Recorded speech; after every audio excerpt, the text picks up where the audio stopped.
একটা শিক্ষণীয় ভিডিও, তো ভিডিওটা সবাই শেষ পর্যন্ত দেখবেন। একজন বাবা তার মেয়েকে আইফোন উপহার দেয়। দ্বিতীয় দিন বাবা মেয়েকে জিজ্ঞাসা করলেন, আম্মু আইফোন পেয়ে সর্বপ্রথম তুমি কি করছো? মেয়েটি উত্তর দিল, স্ক্রিন গার্ড আর কভার অর্ডার করছি। তখন বাবা বলল, এটা করার জন্য কেউ কি তোমাকে বাধা দিয়েছে? মেয়ে বলল, না বাবা, কেউ বাধা দেয়নি। তখন বাবা বলল, তোমার কি মনে হয় না তুমি আইফোন নির্মাতাকে অপমান করছো?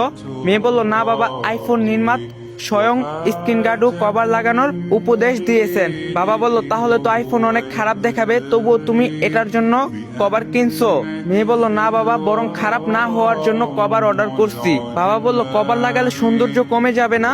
মেয়ে বলল, না বাবা, কভার লাগানোর পর আরো সৌন্দর্য দেখাবে। এবার বাবা মেয়ের দিকে সেনহেন নজরে তাকিয়ে বললেন, মা, আইফোনের চেয়ে দামি তোমার শরীর। এই ঘরে আমাদের সম্মান তুমি। তোমার শরীর কাপড় দ্বারা কভার করলে তোমার কি সৌন্দর্যতা কমে যাবে কি? বাবার এই প্রশ্নের কোনো উত্তর ছিল না মেয়ের কাছে, শুধু